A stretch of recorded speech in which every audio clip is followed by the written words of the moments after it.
Hello, people of YouTube. This is Financially Ruined, and today we are talking about subscriptions versus physical media. Now, the positive side on with subscriptions is you don't have 400 Blu-rays and 400 video games just clogging up the works, or VHS tapes, or DVDs, or laser discs, whatever. If you have multiple game systems, multiple games to each system, you don't have physical copies of them, a shelf full of them, things that you probably haven't watched. This is Lord of the Rings, Return of the King. Can't tell you the last time I popped this into my PS3. I don't even have an actual Blu-ray player. I've been using my PS3 as a Blu-ray player forever. And I can't even tell you the last time I physically put a Blu-ray into it. It's unplugged currently, sitting on a shelf collecting dust. Now, the Switch, on the other hand, I do use this more often. This particular game I have not played yet. I like to buy lots of games. Both in like a large amount and just physically lots of different games as well. And what I will do for this hobby, you can do it with Blu-rays too. Actually, Blu-rays are cheaper. Is you buy a large collection of used ones. Sometimes you get a system with it, like I'll get a Switch system and a whole bunch of games. I already have a Switch. I don't need another system. I'll sell that system off, do the work, sell the games off individually, keep the games I do like, and usually I make a couple bucks, and then I get to keep a handful of games for essentially nothing. My time, and maybe a little bit of gas money for going to the closest gas station to meet people when I sell the games. So, not a bad gimmick. I like doing it. It's entertaining to me. Maybe it's not your thing. Not a big deal. The issue with subscriptions is you probably have 10 of them, and realistically, you are probably only using 2 of them. So let me guess. You have HBO Max. You have Disney Plus. You have Apple TV. You have Netflix. Maybe you have Crunchyroll. You have YouTube TV. You have Tubi. You have Peacock. The Discovery. History Channel. The Hallmark one. There you go. There's like 11 of them right there. And none of them are inexpensive anymore. All of them are $15 plus a month, relatively. Now, they're not as good as they used to be. You used to not have any advertisements. The point of Netflix was you paid $8 a month. That's right, I remember paying that little for Netflix, and they would send you a physical Blu-ray or DVD in the mail to watch, as opposed to having to drive to Blockbuster or Hollywood Video or your local Redbox, any of those things, and it would come to you in the mail. You would then put it in your DVD or Blu-ray player or game system that can play those things, and then when you're done, you simply put it back in the mail and return it. I do, however, remember an issue where they sent us, I don't remember what the movie was, but they sent us the DVD on an extremely hot summer day weekend. I think we were away for the weekend. It got delivered on like a the Friday night or the Saturday morning, somewhere around the time we left. Got back like Monday. It was like a long weekend type of deal. And it was melted. It was completely melted in the mailbox. And they just said, don't worry about it. They can. I think we ended up mailing it back to them, actually. And we're like, hey, this melted in the mailbox. Hopefully we don't have to pay for it. And I don't think we did. I'm pretty confident they were cool with it. But to my knowledge, you can no longer get physical DVDs from Netflix. I'm not sure about video games. There was a thing that used to be called Game Pass, that you could get physical games. Same principle. Mailed them to you. When you were done with them, you mailed them back. I do prefer physical games as opposed to digital, because you can sell it when you're done. Okay, I played Ghostbusters. I'm done with it. I can sell it for $20 because I beat it and I'm never going to play it again. That's what I do with the majority of my video games. There's a few I do collect and I keep. But so something like this is something that I would play once, beat, never play again, so I would just sell it when I'm done beating it. The movies, sometimes they're nice. You can get a nice steel book. But the thing is, it's expensive too. Buying a physical DVD or Blu-ray or 4K. I don't have any 4K capabilities right now in terms of my TV and all of that. I think my computer screen is maybe, but other than that, no.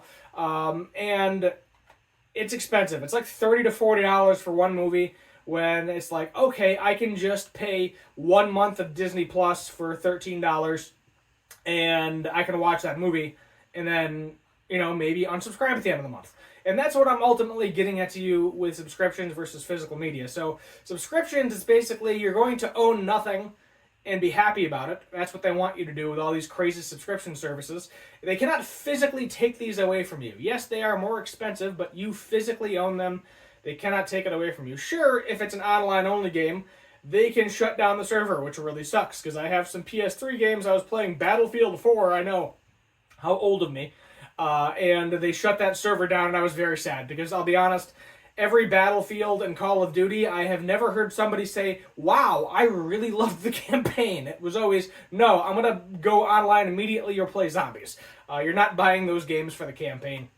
And it sucks when they're too old and they shut down the servers, but whatever. Ultimately, there's nothing you can do about it. And that's kind of where we get to the subscriptions. If there's a movie out or something and it's subscription only and they never made a physical copy of it, like a lot of Netflix shows, like Stranger Things, for instance, that ended recently, there's only physical copies of the first 2 or 3 seasons. You cannot physically own all of them on DVD or Blu-ray. You can only get it through Netflix. And if it gets old enough where it becomes completely irrelevant, and I hate to say it's kind of irrelevant now, but the show ended back in January. The play, I think, is done wrapping up Dark Shadow. I was lucky enough to get to see that. I think they put it out. What did they put it on Netflix? I'm trying to remember where I saw that. It wasn't physical. But if they decided we're going to get rid of this, you can only see the first 2 seasons and never see the last 3 seasons ever again. And the only way to get it is to put on your pirate hat and go yar har, unfortunately. So that's where physical media, I think, kind of beats it. There have been some DVDs in the past where they crap out. It was by, I believe it was Warner Brothers, produced some sort of cheaper DVD, and there's a handful that crap out. But realistically, these things last a very long time. I have CDs that I bought used that were new in the 90s, and they're fine, and they play well. There's a couple of minor scratches on them, but I have a Led Zeppelin CD box set from like 93, and that thing's still going. Nothing wrong with it. All the CDs play fine. But I don't even have a CD player anymore. I can't tell you if the CDs play fine right now because I think I no longer have a way to play CDs outside of my car. I do have an older car, so I can put CDs in my car. I'll test them out and get back to you on that one. But yeah, you ultimately, and to save some money, try to do 1 or 2 subscription services at a time. I'm not telling you have to switch to physical things. It's nice if you have the room for it, but if you're living in a small 1-bedroom apartment, you don't want to have 400 Blu-rays in a crate somewhere, or multiple crates everywhere that you're just tripping over, and realistically you watch the movie 2 or 3 times, and you're probably not going to watch it again. Star Wars, I own the first 6 Star Wars movies on DVD, and I do periodically throw those in and watch them.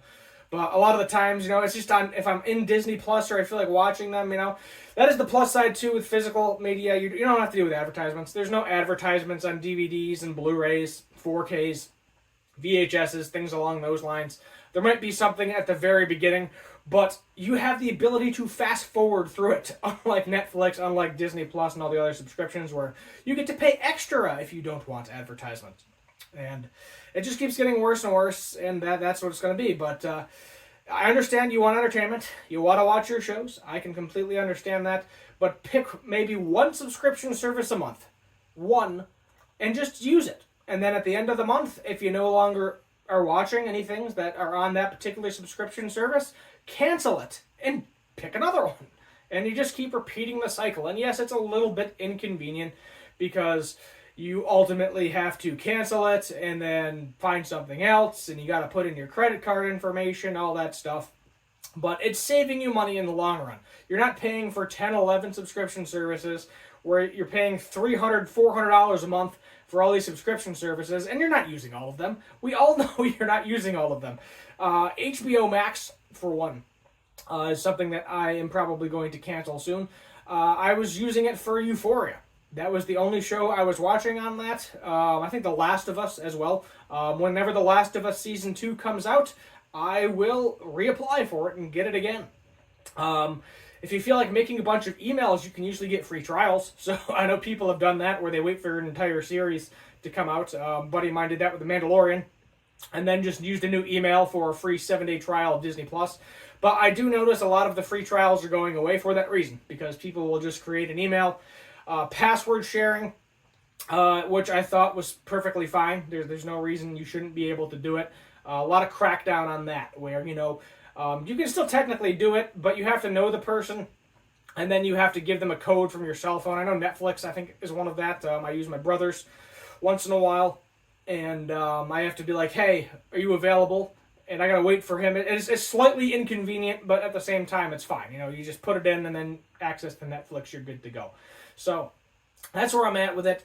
Its subscription services are not completely terrible. They do want you to buy nothing and be happy about it. If you prefer to do some physical media, you can get used Blu-rays pretty cheap. You can get used video games for significantly less expensive than new ones. I always suggest buying used over new, especially if you are hurting for cash. I do recommend, though, if you're to test it. If you have an ability to test the DVD or test the video game, 100% do that before you buy it, because you don't want to get it back, especially the expensive ones. If you're paying like $120 for one game or one movie, you definitely want to make sure it works. eBay is a good one to purchase them through. Shop Goodwill, not so much. A lot of the times they don't accept returns. But if something's physically not working, they might.